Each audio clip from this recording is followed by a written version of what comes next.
বাংলাদেশ জাতীয়তাবাদী দল বিএনপির প্রতিষ্ঠাতা শহীদ রাষ্ট্রপতি জিয়াউর রহমানের ৪৪তম শাহাদত বার্ষিকী উপলক্ষে ফরিদপুরে বিএনপি যুবদল সহ অঙ্গ সংগঠনের পক্ষ থেকে কিন্তু নানা ধরনের কর্মসূচি পালন করা হচ্ছে। এরই ধারাবাহিকতায় আজ যুবদলের পক্ষ থেকে কিন্তু অসহায় দরিদ্র মানুষের মাঝে খাবার সামগ্রী বিতরণ করা হয়েছে। সকালে প্রেস ক্লাবের সামনে এই কর্মসূচির উদ্বোধন করেন জেলা বিএনপির আহ্বায়ক অ্যাডভোকেট মোদারেস আলী ঈসা, তিনি কিন্তু এই কর্মসূচির উদ্বোধন করেন। এরপরে কিন্তু ওখানে প্রায় ৫ শতাধিক অসহায় দরিদ্র মানুষের মাঝে এই খাদ্য সামগ্রী বিতরণ করা হয়। এটা আমাদের জাতীয় কর্মসূচি, কেন্দ্র থেকে ৮ দিনব্যাপী ফরিদপুর জেলা বিএনপি ২৯ তারিখ থেকে করছে এবং আমাদের কর্মসূচি অব্যাহত আছে এবং চলবে।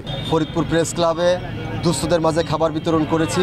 কিছু এতিম দুস্থদের নিয়ে মাদ্রাসার ছেলেদের সাথে আমরা একসঙ্গে খাবো। রাস্তা সংস্কার বলেন, বৃক্ষরোপণ বলেন, গরিব মেধাবী ছাত্রছাত্রীদের খাতা কলম বিতরণ এবং বৃত্তি প্রদান বলেন, আমাদের প্রত্যেকটা দিনের কর্মসূচি থাকে কোনো না কোনো সামাজিক মানুষের, গরিব অসহায় দুঃখী মানুষের পাশে দাঁড়ানো। যুবদলের নেতৃবৃন্দ যেভাবে এই অসহায় মানুষগুলোর পাশে দাঁড়িয়ে আছে, ভবিষ্যতেও তাদের পাশে দাঁড়াবে এমনটাই প্রত্যাশা করেছে এই অসহায় দরিদ্র মানুষগুলো। শিকদার সজল, সময় সংবাদ, ফরিদপুর।